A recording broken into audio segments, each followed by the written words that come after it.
Friends hello friends, जलको study channel पर आपका हार्दिक स्वागत है। हमने हिंदी साहित्य के इतिहास के अंतर्गत यानी कि आदिकाल को पढ़ लिया है। आदिकाल के बाद अपन ने पढ़ लिया भक्ति काल, और भक्ति काल के बाद यानी कि रीति काल। पूरे टॉपिक अपन ने पढ़ लिए हैं और आज अपन स्टार्ट करने वाले हैं आधुनिक काल।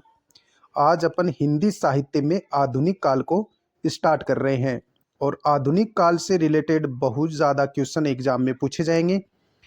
और फर्स्ट ग्रेड, सेकंड ग्रेड और पीजीटी, टीजीटी, इन जिनकी तैयारी हिंदी सब्जेक्ट से जो भी कर रहे हैं उनके लिए आज की क्लास वेरी वेरी इंपॉर्टेंट होने वाली है। तो आधुनिक काल का जो प्रारंभ है वो आचार्य शुक्ल मानते हैं 1900 ईस्वी से लेकर 1900 विक्रम संवत से लेकर 1984 विक्रम संवत। आधुनिक काल का जो समय आचार्य शुक्ल मानते हैं वो मानते हैं 1900 विक्रम संवत से लेकर 1984 विक्रम संवत। डॉक्टर नगेंद्र जो मानते हैं वो मानते हैं 19वीं सदी से आगे तक का जो भी काल रहा था वो आधुनिक काल रहा था। ऐसा कौन मानते हैं? नगेंद्र। यानी 1857 ईस्वी से आगे का जो काल रहा वो आधुनिक काल रहा था। ये कौन मानते हैं? डॉक्टर नगेंद्र। और 1900 से 1984 विक्रम संवत आधुनिक काल, यानी कि 1900 से 1984 जो विक्रम संवत जो इनके बीच का जो समय रहा था वो आधुनिक काल रहा था। ऐसा कौन मानते हैं? आचार्य रामचंद्र शुक्ल मानते हैं। आधुनिक काल का विभाजन कौन करते हैं? डॉक्टर नगेंद्र। नगेंद्र के अनुसार आधुनिक काल का विभाजन सर्वप्रथम आता है भारतेंदु काल। भारतेंदु काल को नगेंद्र ने क्या कहा था? पुनर्जागरण काल। भारतेंदु काल को डॉक्टर नगेंद्र ने पुनर्जागरण काल नाम दिया और इसका जो समय है वो नगेंद्र मानते हैं भारतेंदु काल का 1857 से लेकर 1900 ईस्वी। फिर आता है द्विवेदी युग, इसको नाम देते हैं जागरण सुधार काल। इसका समय मानते हैं 1900 से लेकर 1918 ईस्वी। फिर आता है छायावाद। छायावाद का समय माना गया है नगेंद्र के अनुसार 1918 से 1938। फिर प्रगतिवाद। प्रगतिवाद का जो समय है वो 1938 से 1943 ईस्वी। फिर प्रयोगवाद। प्रयोगवाद का समय 1943 से 1953 ईस्वी। और फिर आता है नवलेखन काल। इसका समय 1953 से आगे तक का जो समय है वो है नवलेखन काल का समय। फिर से देखो, नगेंद्र है वो आधुनिक काल का विभाजन करते हैं और डॉक्टर नगेंद्र यानी कि आधुनिक काल को 6 भागों में डिवाइड करते हैं। भारतेंदु काल। भारतेंदु काल को इन्होंने पुनर्जागरण काल कहा और इसका समय इन्होंने माना है नगेंद्र ने 1857 से 1900 ईस्वी। फिर आता है द्विवेदी युग, जिसको नगेंद्र ने जागरण सुधार काल दिया नाम और इसका समय 1900 से 1918 ईस्वी माना। फिर छायावादी काल, इसका समय 1918 से 1938 मानते हैं। फिर प्रगतिवादी काल, इसका समय 1938 ईस्वी से 1943 ईस्वी मानते हैं नगेंद्र। फिर आता है प्रयोगवाद। प्रयोगवाद का समय 1943 से 1953 ईस्वी मानते हैं। फिर नवलेखन काल, इसका समय 1953 से आगे तक का मानते हैं। अब आधुनिक काल का तात्पर्य क्या है वो भी अपन जान लेते हैं। आधुनिक काल से तात्पर्य, प्राचीन काव्य परिपाटी में नवीन विचारों को स्थान दिया गया। आधुनिक काल से तात्पर्य है प्राचीन जो काव्य लिखे गए हैं और जो उसकी परिपाटी रही है उनमें नवीन विचारों को स्थान दिया गया है। मध्यकाल व आधुनिक काल का तुलनात्मक अध्ययन अपन करते हैं, यानी तुलनात्मक अंतर क्या है दोनों में, मध्यकाल और आधुनिक काल में। मध्यकाल और आधुनिक काल का तुलनात्मक अध्ययन। मध्यकाल में क्या था? मध्यकाल में चिंतन का केंद्र ईश्वर था, वहीं आधुनिक काल में चिंतन का केंद्र मानव है। मध्यकाल में चिंतन का केंद्र कौन थे? ईश्वर थे और आधुनिक काल में चिंतन का केंद्र मानव है। मध्यकाल में चिंतन पद्धति अंधविश्वास, रूढ़िवाद, परलौकिक और दृष्टिकोण को अपनाया। यानी कि मध्यकाल में चिंतन की पद्धति अंधविश्वास, रूढ़िवाद, परलौकिक दृष्टिकोण को अपनाया गया और आधुनिक काल में चिंतन की जो पद्धति थी वो तार्किक, वैज्ञानिक दृष्टिकोण व इहलौकिक दृष्टिकोण पर आधारित है। यानी मध्यकाल में जो चिंतन पद्धति थी वो अंधविश्वास पर आधारित थी, रूढ़िवादिता पर आधारित थी, परलौकिकता पर आधारित थी, यानी परलौकिक दृष्टिकोण को अपनाया गया। लेकिन आधुनिक काल में चिंतन की जो पद्धति थी वो वैज्ञानिक दृष्टिकोण पर आधारित और यह लोक दृष्टिकोण पर आधारित है। अब अपन पढ़ते हैं भारतेंदु काल। सर्वप्रथम आता है आधुनिक काल में भारतेंदु काल। भारतेंदु युग को पुनर्जागरण युग डॉक्टर नगेंद्र ने कहा। यानी कि भारतेंदु काल को पुनर्जागरण काल कौन कहते हैं? डॉक्टर नगेंद्र कहते हैं। इस बात को आप ध्यान में रखेंगे कि भारतेंदु काल को पुनर्जागरण का युग किसने कहा था? डॉक्टर नगेंद्र ने कहा था। भारतेंदु युग। अब सर्वप्रथम अपन पढ़ने वाले हैं भारतेंदु युग। तो भारतेंदु युग के यानी कि भारतेंदु युग भारतेंदु हरिश्चंद्र के नाम से इसका नाम भारतेंदु युग पड़ा था। इस युग का नामकरण हिंदी नवजागरण के अग्रदूत भारतेंदु हरिश्चंद्र के नाम पर किया गया। रीतिकाल का दरबारी संस्कृति काव्य अब पुनः इस युग में आम जन का साहित्य बन गया। रीतिकाल का जो दरबारी संस्कृति का काव्य था अब यानी कि अब पुनः इस युग में आम जन का साहित्य बन गया था। भारतेंदु युग में यानी रीतिकाल में जो दरबारी संस्कृति का काव्य था वो अब पुनः यानी आधुनिक युग में या भारतेंदु युग में आम जन का साहित्य बन गया। तीसरी विशेषता क्या है? इस युग में गद्य पद्य में ब्रज भाषा के स्थान पर खड़ी बोली का प्रयोग भी किया जाने लगा। यानी रीतिकाल तक ब्रज भाषा का प्रयोग ज्यादा रहा और इस युग में यानी कि गद्य पद्य में ब्रज भाषा के स्थान पर खड़ी बोली का भी प्रयोग किया जाने लगा, किंतु पद्य भाषा भारतेंदु की ब्रज रही थी। इस बात को आप ध्यान में रखेंगे कि भारतेंदु की जो पद्य भाषा रही थी काव्य की वो ब्रज भाषा ही रही थी।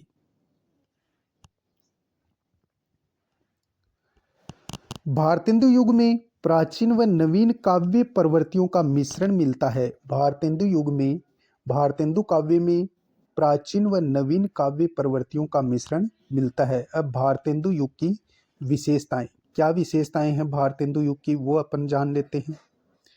भारतेंदु युग की प्रमुख विशेषताएं। पहली विशेषता क्या है? पहली विशेषता है देश प्रेम या राष्ट्रीयता की भावना। भारतेंदु युग की पहली विशेषता है देश प्रेम या राष्ट्रीयता की भावना। दूसरी विशेषता है सामाजिक यथार्थ की अभिव्यक्ति।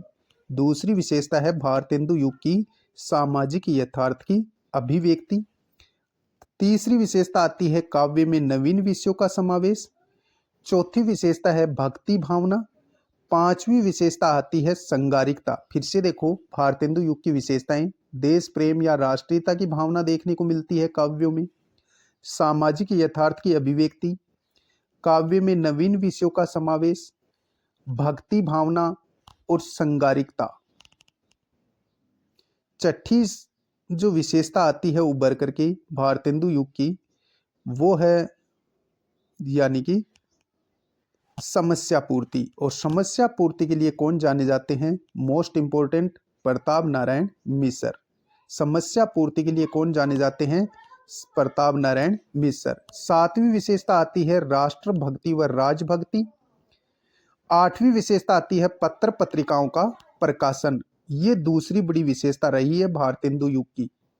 यानी कि सबसे बड़ी विशेषता समस्या पूर्ति यानी कि प्रताप नारायण मिश्र, और राष्ट्रभक्ति व राजभक्ति और पत्र पत्रिकाओं का प्रकाशन, ये भारतेंदु युग की यानी पत्र पत्रिकाओं का प्रकाशन ये भारतेंदु युग की दूसरी बड़ी विशेषता रही है।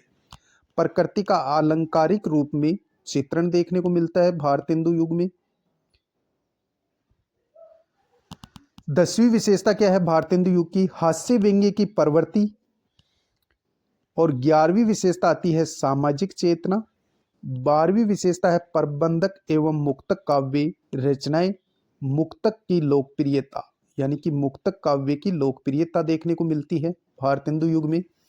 प्रबंधक और मुक्तक काव्य लिखे गए जिनमें मुक्तक के जो काव्य हैं उनकी लोकप्रियता ज्यादा रही। 13वीं विशेषता है लोक छंद में अभिव्यक्ति।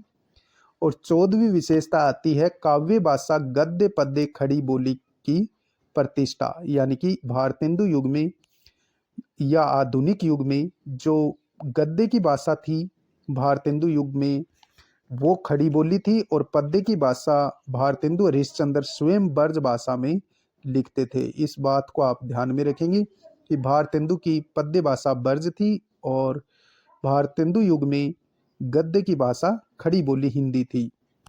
महत्वपूर्ण बिंदु भारतेंदु हरिश्चंद्र से।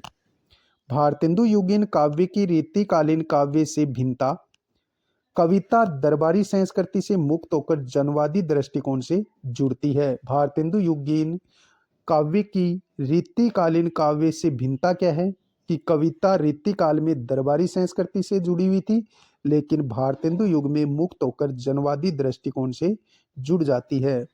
आधुनिक काल में गद्य का आविर्भाव सबसे प्राचीन साहित्यिक घटना है, यानी आधुनिक काल में गद्य का आविर्भाव सबसे प्रधान साहित्यिक घटना है। किसने कहा था? आचार्य रामचंद्र शुक्ल ने कहा था कि आधुनिक काल में गद्य का आविर्भाव सबसे प्रधान साहित्यिक घटना है। किसने कहा? आचार्य रामचंद्र शुक्ल ने कहा। Very very important. अगला महत्वपूर्ण बिंदु क्या है? भारतेंदु युग का साहित्य व्यापक स्तर पर गदर 1857 से प्रभावित है। ये किसने कहा था? डॉक्टर रामविलास शर्मा ने। ये प्रमुख स्टेटमेंट है, इनको आप ध्यान से देख लेना। आधुनिक काल में गद्य का आविर्भाव सबसे प्रधान साहित्यिक घटना है। किसने कहा था? आचार्य रामचंद्र शुक्ल ने। भारतेंदु युग का साहित्य व्यापक स्तर पर गदर यानी 1857 से प्रभावित है। किसने कहा था? डॉक्टर रामविलास शर्मा ने कहा था। हिंदी में पुनर्जागरण के अग्रदूत बाबू भारतेंदु है, यानी कि हिंदी में पुनर्जागरण के अग्रदूत कौन है? बाबू भारतेंदु हैं। भारतेंदु युग के प्रमुख साहित्यकार, और साहित्यकार बहुत बार पूछे जाते हैं कि इनमें से भारतेंदु युग का कवि नहीं है, बहुत बार पूछे गए हैं। तो भारतेंदु युग के प्रमुख साहित्यकारों में नाम कौन कौन आते हैं? भारतेंदु हरिश्चंद्र, प्रताप नारायण मिश्र, बद्री नारायण चौधरी, और शॉर्ट वे में अपन बोले तो प्रेमघन, अंबिका दत्त व्यास, बालकृष्ण भट्ट, राधा कृष्ण दास, ठाकुर जगमोहन सिंह, बालमुकुंद गुप्त और श्रीनिवास दास।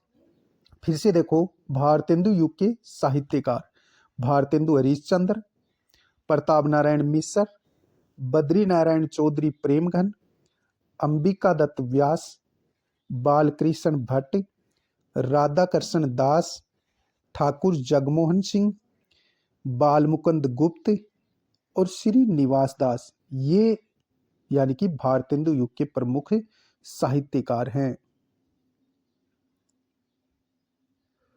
अब भारतेंदु युग के अंतर्गत अपन पढ़ेंगे सर्वप्रथम भारतेंदु हरिश्चंद्र को। भारतेंदु हरिश्चंद्र का जन्म 1850 ईस्वी में काशी में हुआ। भारतेंदु हरिश्चंद्र का जन्म 1850 ईस्वी में काशी में हुआ। भारतेंदु हरिश्चंद्र की मृत्यु 1885 ईस्वी में हुई थी, यानी कि टोटल 35 वर्ष तक ये जिंदा रहे थे। कौन? भारतेंदु हरिश्चंद्र। जन्म 1850 काशी में हुआ, मृत्यु 1885 में हुई थी। पिता का नाम गोपाल चंद्र गिरधर दास था, जो नहुस के रचयिता थे, यानी कि नहुस जो काव्य संग्रह है उसके रचयिता कौन थे? गोपाल चंद्र गिरधर दास। और गोपाल चंद्र गिरधर दास भारतेंदु हरिश्चंद्र के पिता थे।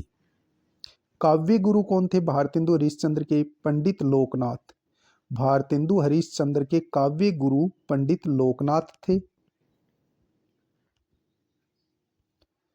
भारतेंदु कृष्ण उपासक थे। भारतेंदु कृष्णोपासक थे, यानी कि कृष्ण की उपासना करते थे भारतेंदु हरिश्चंद्र। भारतेंदु कृष्णोपासक थे तथा वल्लभ संप्रदाय से दीक्षित थे। भारतेंदु हरिश्चंद्र कृष्णोपासक थे, यानी कृष्ण की उपासना करते थे तथा वल्लभ संप्रदाय में दीक्षित थे। भारतेंदु ने ब्रज भाषा में कृष्ण भक्ति के पद भी लिखे थे। भारतेंदु ने ब्रज भाषा में कृष्ण भक्ति के पद भी लिखे थे। भारतेंदु उर्दू में रसा उपनाम से लिखते थे तथा कर्षण भक्त थे। भारतेंदु हरिश्चंद्र उर्दू में रसा नाम से लिखते थे, रसा उपनाम से लिखते थे तथा कर्षण भक्त थे। साहित्यकारों एवं पत्रकारों के मंडल ने 1880 ईस्वी में भारतेंदु की उपाधि दी। यानी कि हरिश्चंद्र को जो बाबू भारतेंदु इनका नाम पड़ा, तो साहित्यकारों एवं पत्रकारों ने मिल करके, यानी कि पत्रकारों का एक मंडल था, साहित्यकार एवं पत्रकारी जो मंडली थी, उन्होंने 1880 में भारतेंदु की उपाधि दी। भारतेंदु हरिश्चंद्र की समस्त रचनाओं की संख्या 175 मानी जाती है तथा काव्य ग्रंथों की संख्या 70 मानी जाती है। भारतेंदु हरिश्चंद्र की समस्त जो रचनाएं हैं उनकी संख्या 175 मानी जाती है तथा काव्य ग्रंथों की संख्या 70 मानी जाती है। भारतेंदु हरिश्चंद्र पुष्टि मार्गीय भक्त थे। यानी कि भारतेंदु हरिश्चंद्र ने कुल रचनाएं 175 लिखी थी, लेकिन काव्य ग्रंथों की संख्या इनमें 70 मानी जाती हैं। भारतेंदु पुष्टि मार्गीय भक्त थे। भारतेंदु ने खुसरो की भांति पहेलियां और मुर्कियां लिखी थी। अगला पॉइंट अपना क्या आता है, भारतेंदु ने खुसरो की भांति पहेलियां तथा मुर्कियां भी लिखी थी। अगला बिंदु है, भारतेंदु हरिश्चंद्र ने खड़ी बोली को वर्ज के स्थान पर अधिक महत्व दिया। Very very important point, Bharatendu Harishchandra ने खड़ी बोली को वर्ज के स्थान पर अधिक महत्व दिया था। हिंदी नई चाल से ढली भारतेंदु ने कालचक्र नामक पत्रिका में लिखा था।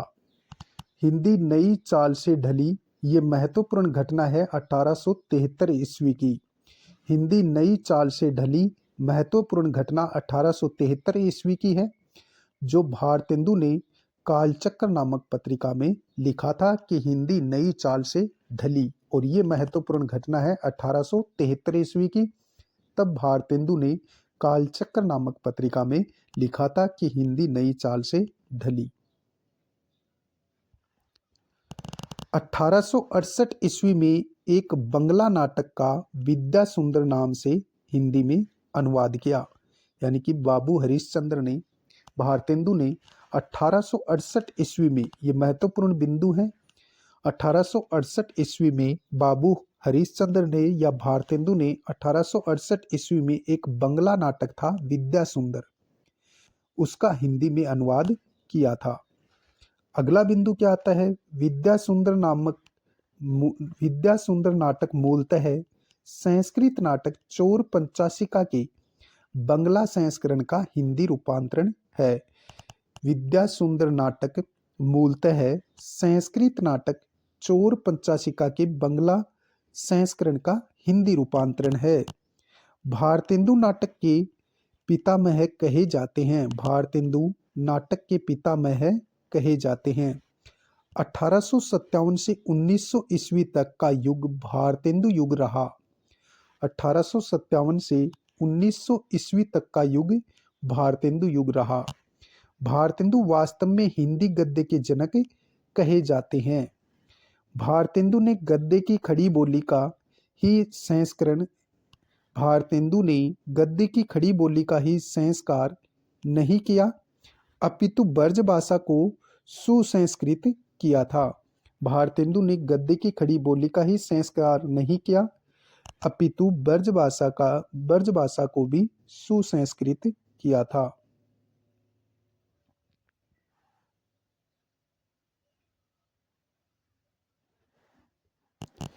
देश हित एवं समाज हित की रचनाएं भारतेंदु जी ने प्रारंभ की।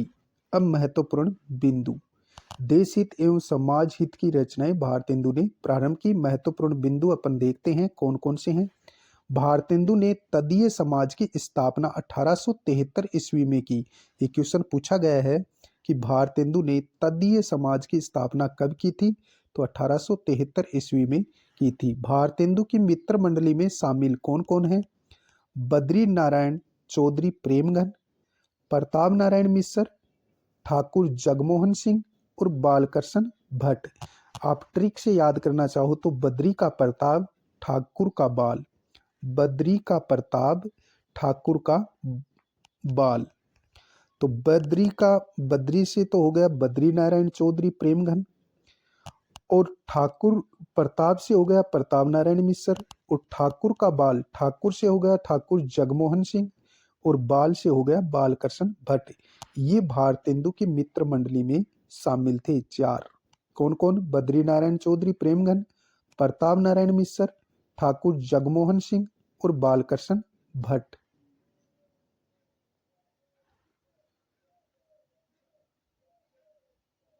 आगे अपन देखें तो भारतेंदु सिद्ध वाणी के सरस कवि थे। भारतेंदु सिद्ध वाणी के सरस कवि थे। किसने कहा? आचार्य रामचंद्र शुक्ल ने कहा कि भारतेंदु सिद्ध वाणी के सरस कवि थे। किसने कहा? आचार्य शुक्ल ने कहा।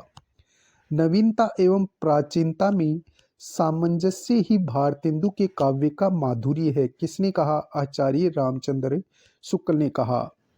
1868 ईस्वी में एक बंगला नाटक का विद्या सुंदर नाम से हिंदी में अनुवाद किया था। किसने? भारतेंदु ने। विद्या सुंदर नाटक मूलतः संस्कृत नाटक चोर पंचाशिका के बंगला संस्करण का हिंदी रूपांतरण है। फिर से देख लो ये स्टेटमेंट जो आचार्य रामचंद्र शुक्ल ने कहे थे।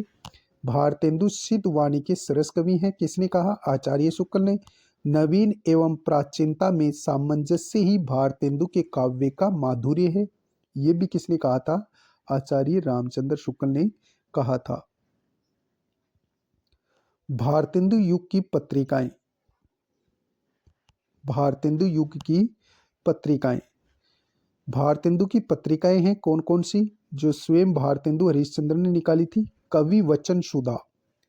भारतेंदु की पत्रिकाएं कवि वचन सुधा 1868 ईस्वी में काशी से प्रकाशित हुई थी।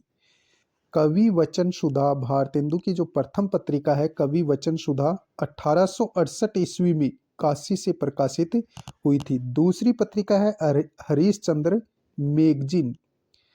दूसरी जो पत्रिका है वो हरीशचंद्र मैगजीन है जो 1873 ईस्वी में बनारस से प्रकाशित हुई थी। 8 अंकों के बाद में इसका नाम बदलकर हरीशचंद्र चंद्रिका कर दिया था। यानी कि हरीशचंद्र ने 2 पत्रिकाएं निकाली। कवि वचन सुधा पहली पत्रिका, अन्य पत्रिका भी निकाली थी बाल बोधिनी 3 पत्रिकाएं, यानी कि अन्य पत्रिकाएं भी भारतेंदु द्वारा निकाली गई। लेकिन मुख्य पत्रिका कवि वचन सुधा जो 1868 में काशी से प्रकाशित हुई। दूसरी पत्रिका हरीशचंद्र मैगजीन थी जो 1873 में बनारस से प्रकाशित हुई। और 8 अंकों के बाद इसी का ही नाम बदलकर यानी हरीशचंद्र मैगजीन का नाम बदल करके हरीशचंद्र चंद्रिका कर दिया। नोट: सर्वप्रथम खड़ी बोली गद्य का परिष्कृत रूप हरीशचंद्र चंद्रिका में मिलता है। इस बात को आप ध्यान में रखेंगे कि सर्वप्रथम खड़ी बोली गद्य का परिष्कृत रूप हरीशचंद्र चंद्रिका जो पत्रिका भारतेंदु ने निकाली थी उसमें मिलता है। बाल बोधिनी अगली पत्रिका कौन सी निकाली भारतेंदु ने? बाल बोधिनी। बाल बोधिनी 1874 में बनारस से प्रकाशित हुई जो स्त्री शिक्षा से संबंधित पत्रिका है। बाल बोधिनी पत्रिका भारतेंदु की तीसरी पत्रिका है जो 1874 ईस्वी में निकाली गई, बनारस से प्रकाशित हुई और इसमें यानी कि स्त्री शिक्षा से संबंधित ये पत्रिका है कौन सी? बाल बोधिनी। अब अपन देखते हैं भारतेंदु के मौलिक नाटक। भारतेंदु ने मौलिक नाटक कितने लिखे थे? यानी भारतेंदु ने कुल नाटक तो लिखे थे 17, जिसमें 8 तो मौलिक नाटक है। भारतेंदु के मौलिक नाटक कितने हैं? 8 और 9 अनुदित है, अनुवादित है। भारतेंदु ने कुल 17 नाटक लिखे जिसमें 8 मौलिक हैं और 9 अनुवादित हैं। भारतेंदु के मौलिक नाटक, सर्वप्रथम मौलिक नाटक जो 8 थे वो अपन देखते हैं। कौन कौन से थे 8 मौलिक नाटक? इसमें आता है पहला नाटक वैदिक हिस्सा हिस्सा न बहुती। पहला नाटक मौलिक नाटकों की संख्या 8 है। पहला नाटक है वैदिक हिस्सा हिस्सा न बहुती, 1873 ईस्वी में लिखा था और इस नाटक में यानी इसमें पशु बलि प्रथा का विरोध किया गया है। वैदिक हिस्सा हिस्सा न बहुती पहला मौलिक नाटक लिखा गया 1873 में और इसमें पशु बलि प्रथा का विरोध किया गया है। दूसरा नाटक लिखा था सत्य हरिश्चंद्र, ये 1875 ईस्वी में लिखा गया और असत्य पर सत्य की विजय का वर्णन किया गया है। सत्य हरिश्चंद्र नाटक 1875 में लिखा गया मौलिक नाटक है। इस सत्य हरिश्चंद्र नाटक में असत्य पर सत्य की विजय का वर्णन किया गया है। तीसरा नाटक मौलिक नाटकों में आता है भारतेंदु का प्रेम जोगिनी। ये भी 1875 ईस्वी में लिखा गया। प्रेम जोगिनी नाटक भी 1875 ईस्वी में लिखा गया मौलिक नाटक है भारतेंदु का। इसमें धार्मिक पाखंड का वर्णन किया गया है। प्रेम जोगिनी जो नाटक है प्रेम जोगिनी जो नाटक है इसमें यानी कि 1875 ईस्वी में यह लिखा गया और इसमें भी धार्मिक पाखंड का वर्णन किया गया है। चौथा नाटक आता है चंद्रावली नाटिका। चंद्रावली नाटिका 1876 ईस्वी में लिखी गई और इसमें प्रेम के आदर्शों का निरूपण किया गया है। चंद्रावली नाटिका 1876 में लिखी गई और इसमें भी प्रेम के आदर्श का निरूपण है। अगला मौलिक नाटक आता है पांचवा मौलिक नाटक आता है विशस्य विशोषधम। विशस्य विशोषधम ये भी 1876 में लिखा गया। इस नाटक में देसी रजवाड़ों के कुचक्कर पूर्ण पतित अवस्था का चित्रण किया गया है। यानी ये मौलिक नाटक है। मौलिक नाटक पांचवा क्या लिखा गया था? विशोषधम। ये मौलिक नाटक है हरिश्चंद्र के। विशेष्य विशोषधम 1876 में लिखा गया और इस नाटक में देसी रजवाड़ों के कुचक्कर पूर्ण पतित अवस्था का चित्रण किया गया है। छठा नाटक आता है भारत दूरदशा। ये भी मौलिक नाटक है। छठा मौलिक नाटक है भारत दूरदशा 1880 ईस्वी में लिखा गया। इस नाटक में भारत दूरदशा नाटक में देसी राजाओं को रासब यानी गधा कहा है। भारत दूरदशा नाटक ये भी मौलिक नाटक है यानी ये छठा मौलिक नाटक है जो 1880 ईस्वी में लिखा गया और इस नाटक में देसी राजाओं को रासब यानी गधा कहा है। सातवां मौलिक नाटक आता है नील देवी जो 1881 ईस्वी में लिखा गया। नील देवी नाटक ऐतिहासिक नाटक है जिसमें पंजाब के हिंदू राजा पर मुसलमानों के आक्रमण का वर्णन है। नील देवी नाटक 1881 ईस्वी में लिखा गया ऐतिहासिक नाटक है जिसमें पंजाब के हिंदू राजा पर मुसलमानों के आक्रमण का वर्णन है। आठवां अपना अंतिम मौलिक नाटक है अंधेरी नगरी जो 1881 ईस्वी में लिखा गया। 6 अंक पर हसन व्यंग्य रचना है ये और एक रात की रचना है। अंधेरी नगरी भी मौलिक नाटक है आठवां जो 1881 ईस्वी में लिखा गया और वेरी वेरी इंपॉर्टेंट 6 अंक पर हसन व्यंग्य रचना है ये जो एक रात में लिखी गई थी अंधेरी नगरी नाटक। आगे अपन देखें नोट सती प्रताप 1883 ईस्वी में लिखा गया गीति रूपक नाटक है। भारतेंदु द्वारा सती प्रताप जो लिखा गया है वो 1883 ईस्वी में गीति रूपक नाटक है। भारतेंदु का अधूरा नाटक कौन सा है? सती प्रताप जो 1883 ईस्वी में लिखा गया और ये गीति रूपक नाटक है।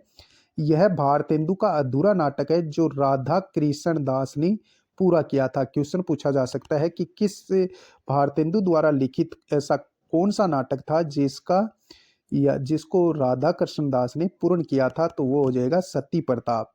सती प्रताप 1883 में लिखा गया भारतेंदु द्वारा गीति रूपक नाट्य है। गीति रूपक नाटक है जो कि भारतेंदु का अधूरा नाटक है सती प्रताप और राधा कृष्ण दास ने इसको पूरा किया था। भारतेंदु के अनुदित नाटक 9 हैं यानी टोटल नाटक 17 लिखे थे। 8 मौलिक अपन ने पढ़ लिए। अब 9 अनुदित नाटक अनुवादित नाटक कौन से हैं या अनुदित नाटक कौन से हैं वो भी अपन देखते हैं। पहला नाटक है विद्या सुंदर जो 1868 ईस्वी में लिखा गया। दूसरा है रत्नावली 1868 ईस्वी में लिखा गया। तीसरा है पाखंड विखंडन 1872 ईस्वी में लिखा गया। चौथा है धनंजय विजय 1873 ईस्वी में लिखा गया। फिर पांचवा है कपूर मंजरी 1875 ईस्वी में लिखा गया। छठा है भारती जननी 1877 ईस्वी में लिखा गया और सातवां आता है मुद्रा राक्षस और ये लिखा गया था 1878 ईस्वी में। आठवां है दुर्लभ बंधु, जो 1880 ईस्वी में लिखा गया। इस प्रकार ये 8 अनुवादित नाटक हैं। अनुदित नाटक 9 हैं। 9 कौन कौन से हैं अनुदित नाटक भारतेंदु के? विद्या सुंदर 1868 में लिखा गया, रत्नावली 1868 में लिखा गया, पाखंड विखंडन 1872 में लिखा गया, धनंजय विजय 1873 में लिखा गया, कपूर मंजरी 1875 में लिखा गया, भारत जननी 1877 में लिखा गया, और मुद्रा राक्षस 1878 में, और दुर्लभ बंधु 1880 में लिखा गया। ये 8वां यानी कि 9 नाटक थे। एक नाटक और है, वो भी अपन देखेंगे कौन सा रह गया। दुर्लभ बंधु, इस नाटक में भारतेंदु ने शेक्सपियर की रचना मर्चेंट ऑफ वेनिस का अनुवाद है। यानी कि दुर्लभ बंधु जो नाटक है 1880 में भारतेंदु ने लिखा था। यह भारतेंदु यानी दुर्लभ बंधु, भारतेंदु ने शेक्सपियर की रचना मर्चेंट ऑफ वेनिस का यानी कि अनुवाद है दुर्लभ बंधु नाटक में किया है। भारतेंदु की प्रमुख पंक्ति एक आती है, निज भाषा उन्ति अहे सब उन्ति को मूल। ये भारतेंदु की प्रमुख पंक्ति है, निज भाषा उन्ति अहे सब उन्ति को मूल। ये किसकी पंक्ति है? भारतेंदु की।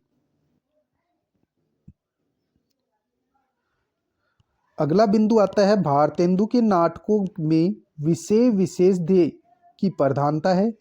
भारतेंदु के नाटक तत्कालीन समाज की प्रत्येक दशा के प्रस्तुत करता है। भारतेंदु के नाटक तत्कालीन समाज की प्रत्येक दशा के प्रस्तुत करता है। भारतेंदु की अन्य रचनाएं कौन सी हैं? फूलों का गुच्छा खड़ी बोली का काव्य संग्रह है। दशरथ मिलाप भारतेंदु की दुर्लभ रचना है। और तीसरी है रिपिनाष्टक, ये राजभक्ति की रचना है। फूलों का गुच्छा खड़ी बोली का काव्य संग्रह है भारतेंदु का। दशरथ विलाप भारतेंदु की दुर्लभ रचना है। और रिपिनाष्टक ये राजभक्ति की रचना है। आगे अपन देखें तो भारतेंदु द्वारा लिखा नाटक शीर्षक निबंध भारतीय आलोचना विधा की आधारशिला माना जाता है। भारतेंदु द्वारा लिखा नाटक शीर्षक निबंध यानी कि भारतेंदु ने एक निबंध लिखा था नाटक शीर्षक के नाम से। उस निबंध का नाम क्या था? नाटक। तो भारतेंदु द्वारा लिखा नाटक शीर्षक निबंध भारतीय आलोचना विधा की आधारशिला माना जाता है। बादशाह दर्पण ऐतिहासिक निबंध लिखा था भारतेंदु ने। बादशाह दर्पण नाटक और बादशाह दर्पण ये निबंध लिखे थे किसने? भारतेंदु ने। और भारतेंदु ने जो नाटक शीर्षक लिखा था ये भारतीय आलोचना विधा की आधारशिला माना जाता है। और बादशाह दर्पण ऐतिहासिक निबंध है भारतेंदु का। भारतेंदु की पंक्तियां, प्रमुख पंक्तियां अपन देखें भारतेंदु की तो अंग्रेज राज सुख ताज सजे सब भारी पे धन विदेश चली जात है अति रुआरी। अंग्रेज राज सुख ताज सजे सब भारी पे धन विदेश चली जात है अति रुआरी। ये राज भक्ति जो इनकी रचना है उसकी ये पंक्ति है भारतेंदु की। अगली भारतेंदु की पंक्ति, रोबहु सब मिली आवहु भारत भाई हा हा भारत दुर्दशा न देखी जाई। ये प्रमुख जो पंक्तियां हैं ये भारत दुर्दशा नाटक की हैं भारतेंदु की। रोबहु सब मिली आहू भारत भाई हा हा भारत दुर्दशा न देखी जाई। ये दुर्दशा नाटक की प्रमुख पंक्तियां हैं भारतेंदु की। तीसरी पंक्ति है, बहुत हमने फैलाए धर्म बढ़ाया हुआ छूत का कर्म। बहुत हमने फैलाए धर्म बढ़ाया छुआ छूत का कर्म। ये भारतेंदु दुर्दशा नाटक की प्रमुख रचनाएं, प्रमुख पंक्तियां हैं। पद्य रचनाएं भारतेंदु की कौन सी हैं वो भी अपन देख लेते हैं। प्रेम सरोवर, प्रेम मलिका, प्रेम पचासा, प्रेम फुलवारी, प्रेम प्रलाप, रीति गोविंदानंद सभी रचनाएं ब्रज भाषा में लिखी गई है। ये भारतेंदु की पद्य रचनाएं हैं। प्रेम सरोवर, प्रेम मलिका, प्रेम पचासा, प्रेम फुलवारी, प्रेम प्रलाप, गीत गोविंदानंद ये सभी रचनाएं ब्रज भाषा में लिखी हैं। किसने? भारतेंदु ने। तो भारतेंदु का जीवन परिचय आधुनिक काल को यानी कि अपन ने प्रारंभ कर दिया। आगे अपन लेके आएंगे भारतेंदु युग के जो अन्य कवि रह गए हैं उसको नेक्स्ट वीडियो में लेके आएंगे। तब तक के लिए जय हिंद जय भारत। वीडियो अच्छा लगे तो यार लाइक सब्सक्राइब जरूर किया करो।